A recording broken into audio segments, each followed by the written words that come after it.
What's going on, YouTube, and welcome back to Goal Line Hockey. It's your boy Kevin Forte coming to you today with a video about a team up in Canada. And today we are taking a look at the Vancouver Canucks. Guys, if you like what we're doing here at the channel, make sure to like, comment, share, and subscribe.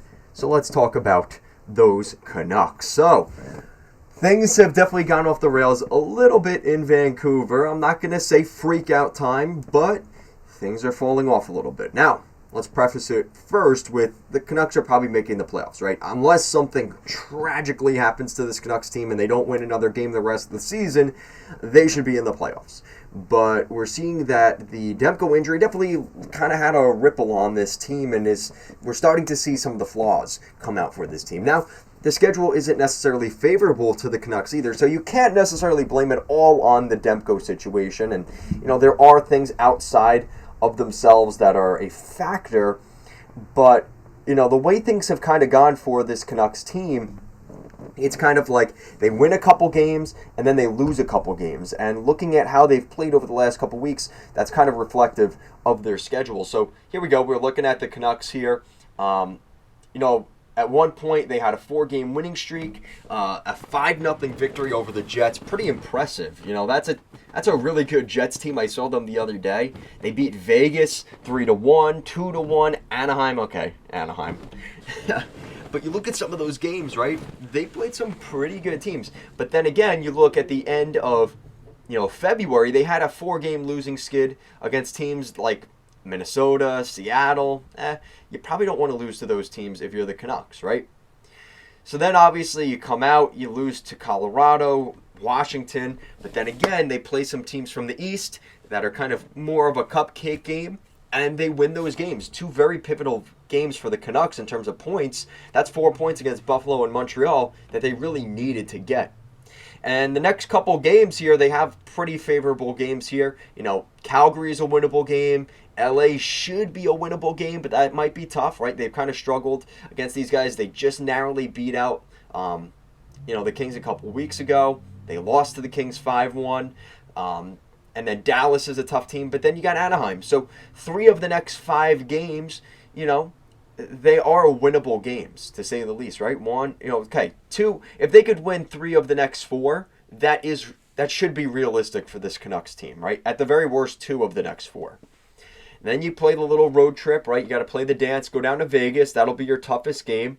Arizona and LA, again, maybe if you could split those, that's kind of a situation looking at. Vegas again, Arizona again, and then you got Edmonton, Calgary, and Winnipeg. So, it's kind of, the schedule isn't necessarily unbearable for the Canucks, but it's kind of like cupcake game, tough game. Cupcake, tough game, right? And it's kind of like a back and forth. Now, it might be hard to get rhythm that way, but I think it's going to keep these guys focused, because if the final 4 games of the season are easy, and then they go into game 1 of the playoffs, and it's like, whoa, we haven't played a game like this in a week and a half, that's where things can actually be a problem. So I think it's actually good for the Canucks if their final games of the season are kind of tough and they kind of flow their way into the playoffs. And that's really what you're looking at if you're a Canucks fan here. Because right now, a lot of people are kind of out there saying, listen, if the way things are at right now in terms of the playoff race, Vancouver would be playing Vegas in the first round of the playoffs. So they've got 2 opportunities here down the stretch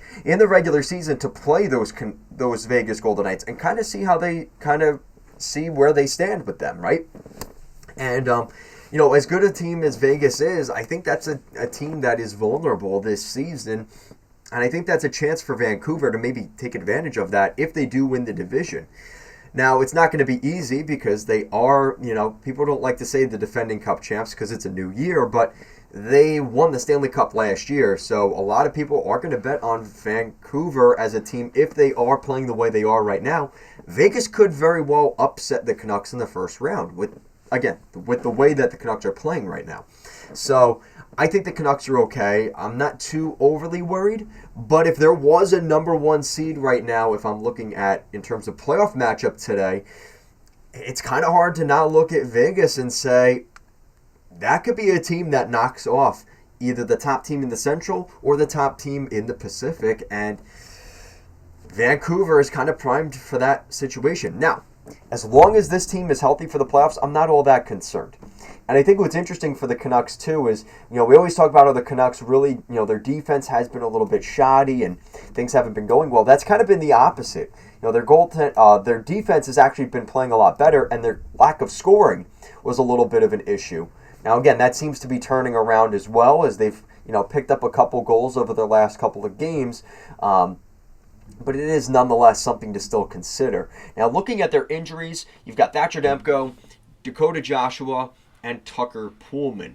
Now, obviously, Tucker Poolman we're probably not going to see for the rest of the season. He hasn't played this year.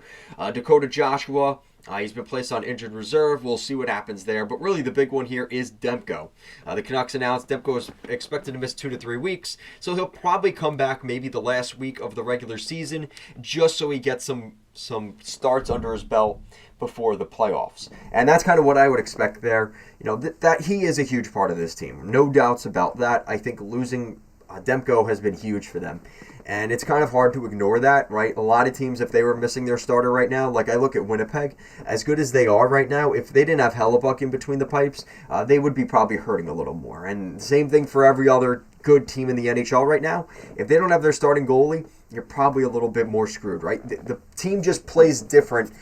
They play differently in front of different guys. And I think that's kind of the situation with this whole thing going on right now with the Canucks. And we knew going into the season, right? If Demko is there, they're going to have a shot, right? And if he's not there and he's not playing his best, well, they're not going to be there, right?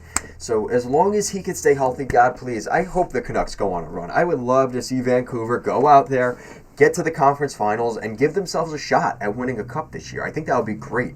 And of all the Canadian teams to win a Stanley Cup, I think them and really, the Vancouver Canucks and the Winnipeg Jets are the lesser talked about teams in Canada, right? Everybody talks about the Oilers and the Leafs and the Habs.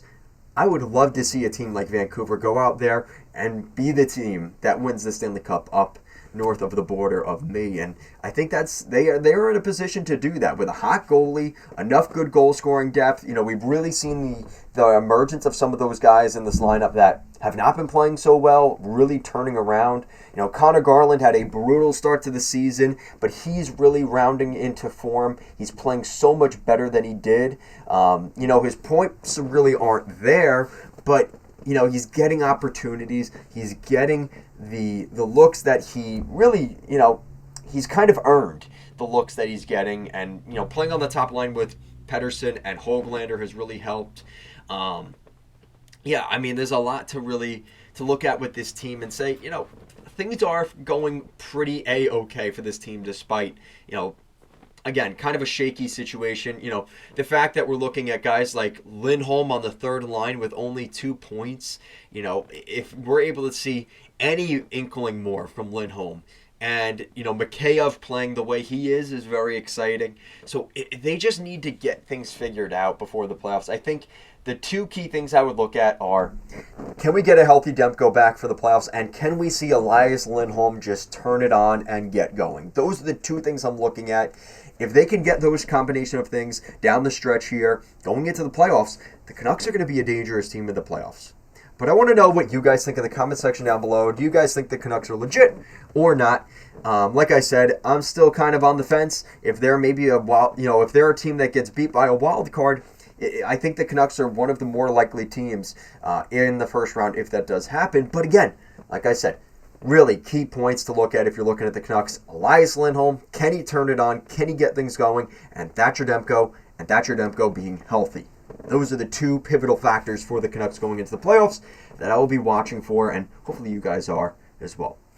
Guys, if you want to support the channel, check out our merch shop. The link to that is in the description down below. We've got mugs, t-shirts, hats, beanies. Now that it's getting a little warmer, maybe you don't want that, but we've got crew necks, all that kind of stuff. If you want to support the channel, the links to all that is in the description down below. Guys, as always, thank you so much for watching this video, and I'll see you again in the next one.